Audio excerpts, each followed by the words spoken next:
bureaucrats in Washington during his administration.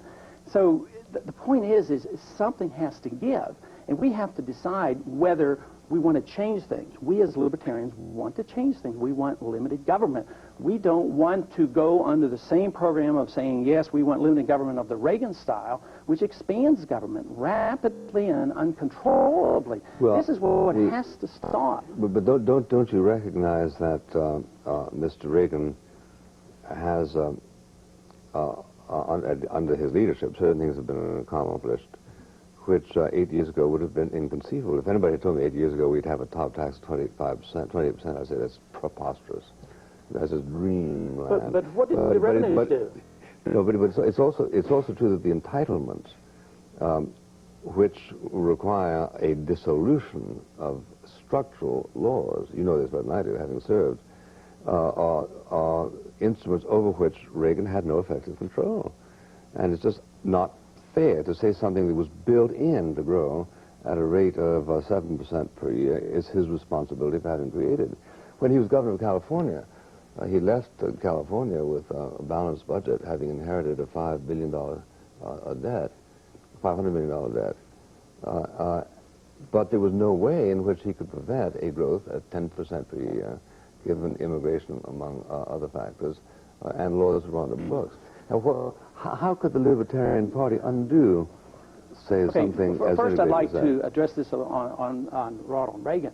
You know, the rates have gone down. We've had 4 major tax increases. We'll get another one. Revenues went up 50%. So there's really been no tax reduction at all under Ronald Reagan. What do you mean there's been no tax reduction? In rates. Rates are all... John Jones was paying at 70%, now pays 35%. How do you get revenues up 50% from 1980? Because of supply side.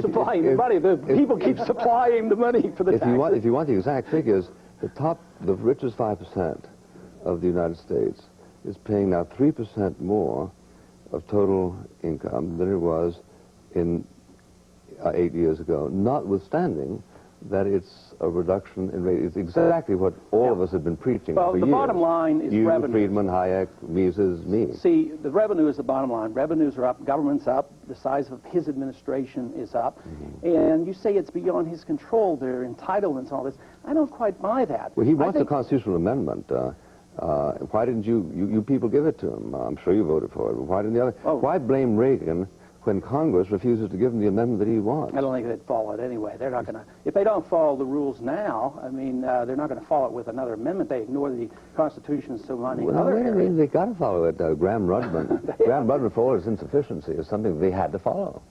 They had to go into emergency session a few weeks ago. They suspended Graham Rudman and rewrote it. Only that part that was judged unconstitutional.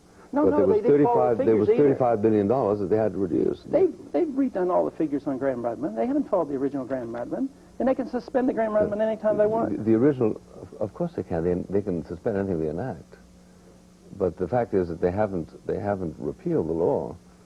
But they can't suspend a constitutional amendment. They can ignore it. That's what Reagan wanted, a constitutional amendment. But that's a cop-out because we have to ask, what were the number of vetoes that Ronald Reagan used during his term? You know, I did support Ronald Reagan in 1976, but, you know, I sincerely believe I owe Gerald Ford an apology.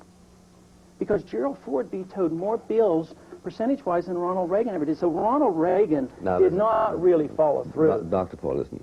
You know, and I know, and everybody knows that you know, and I know, that the techniques of handling presidential obstructionism were devised by Tip O'Neill during the past 15 years to make it easier to get around. What they simply do is amalgamate everything to one big bill. So there's a president of the United States. He finds out he either vetoes this bill, in which case the zoos close in Washington and the animals die, or else you sign it.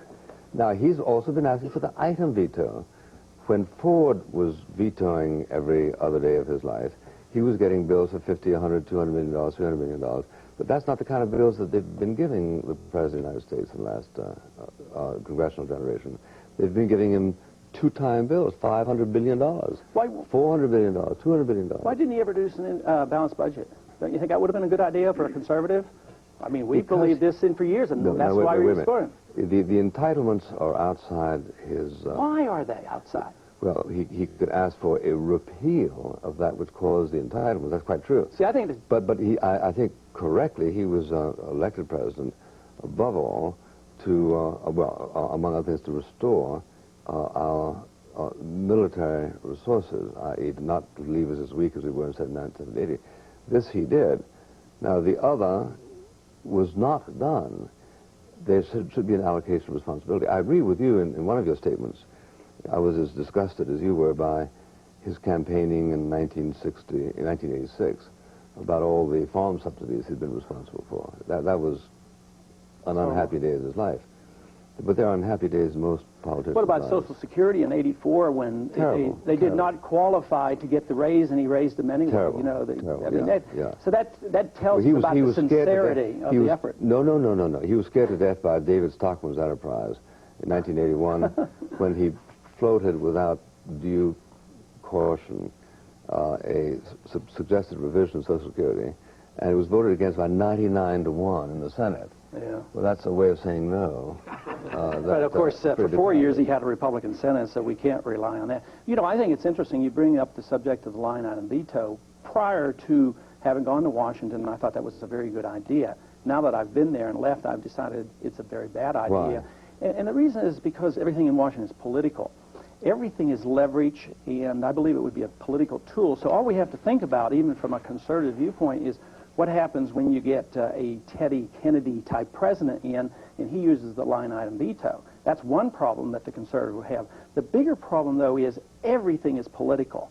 And that is, if you have something in the budget for your district, it will be used as a leverage against you for the line item veto. So I think it's enhancing the power. I don't understand why a conservative who believes in small government, limited government, would want to give this overwhelming power to a president, which might include a liberal president. Well, in the first place, it is a part of basically commendable constitutional architecture that you should pass a bill when you're talking about farmers that talk about farmers, not that talk about farmers and also the Grand Canyon. This amalgamation has simply been a way to defy orderly democratic referendums on a particular measure.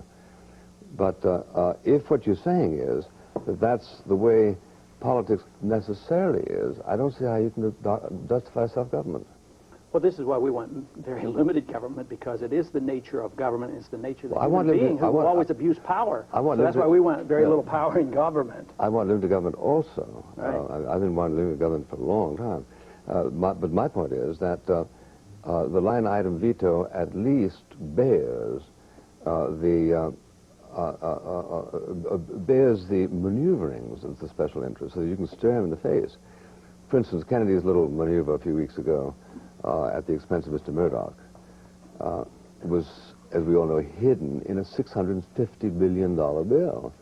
Now, it's very hard to exhume an item like that and stare at it if it comes in wrapped in $650 billion worth of camouflage.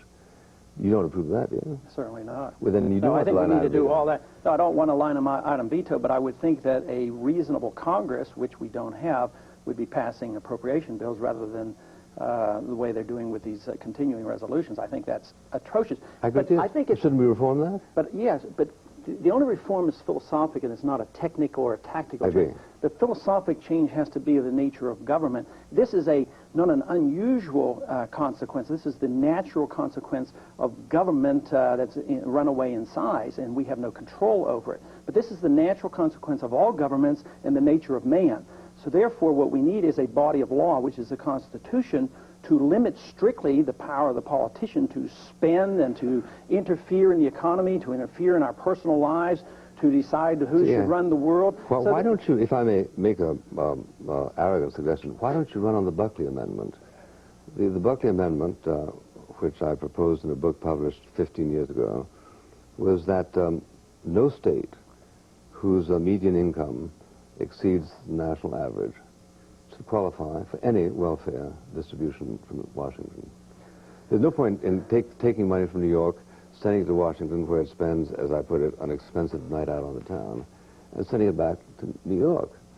Now, if we want to worry about Mississippi, we should worry about Mississippi. But there's no point whatever in taking the 26 wealthiest states, taking money from them and sending it back. Now this, I think, has in it a certain philosophical cogency that could be made popular, and I hope you'd run with it. Well, I think it would be an improvement, but I wouldn't run with it.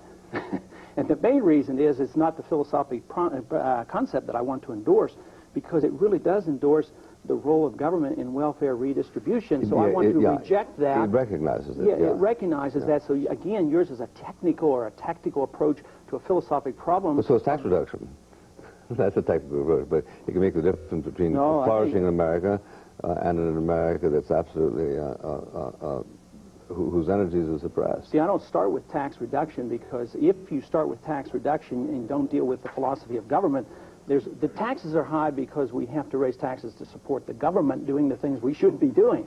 So our concept is libertarianism. That is, we want a role for government. It should be a compromise between anarchy and totalitarianism. That is, a minimal role of government to guarantee yours and my individual liberty, to leave the marketplace alone and to let other people alone, but to guarantee the security of this country. So under those circumstances, you don't need a lot of taxes, and you don't need to expand this government, where you get to the point finally where we get the most conservative president ever, and we get a $220 billion deficit, and we add 140,000 new people into his bureaucracy. There's something seriously wrong with the philosophy. I couldn't agree with you more.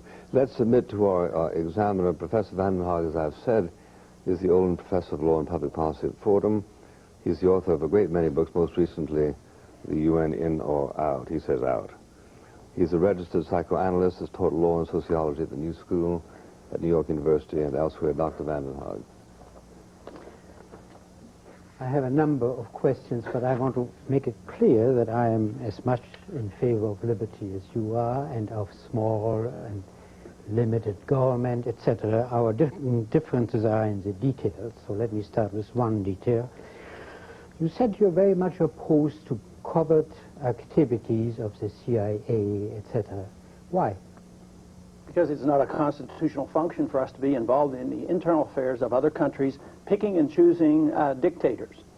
Well, suppose we can pick and choose dictators, not as easy as you make it, but suppose we can, and the choice is between a dictator favorable to American interests, willing to support us against the Soviet Union, and a dictator opposed to our interests and in favor of the Soviet Union.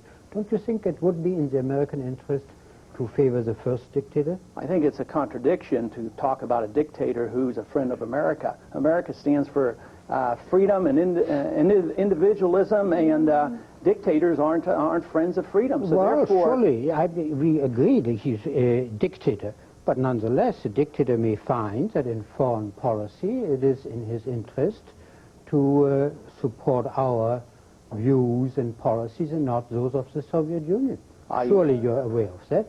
I cannot see how they could. I think it would be a complete negative, because it would put us on the defense of saying we're defending this dictator's particular policy, and he has absolutely nothing to offer us. Well, we did that in the World War. I mean, we defended one dictator, Stalin, against another dictator. Let me put it this way. If you were crossing a street and you were assailed by a group of gangsters, and there's another group of gangsters fighting with the first group, wouldn't you be, and willing to protect you, wouldn't you be in favor of the second group of gangsters? Well, I'm going to do whatever I can to survive, but I will never endorse the concept of gangsterism or totalitarianism I'm not or either. dictators. But nonetheless, you know, foreign policy is not like a tea party. You don't choose people that you like, whose domestic policies you favor. You choose those people who, for reasons of their own, are willing to support not your domestic, but your foreign policies. Well, I'm not sure. And if, by means of covert activities, say, you can institute or help institute or favor a government that is likely to support American interests, you'd be a dumb fool, frankly, not to do it. Well, I think then you have to defend the... It's cheaper, too. Let me point out, if we have in Nicaragua, say, a government that is pro-American, well, hardly than one that's anti-American. If we do it by means of supporting the Contras, we're certainly much cheaper than doing it by, say, an invasion or anything like it. Hardly is it cheaper when you think that Kennedy used his CIA to escalate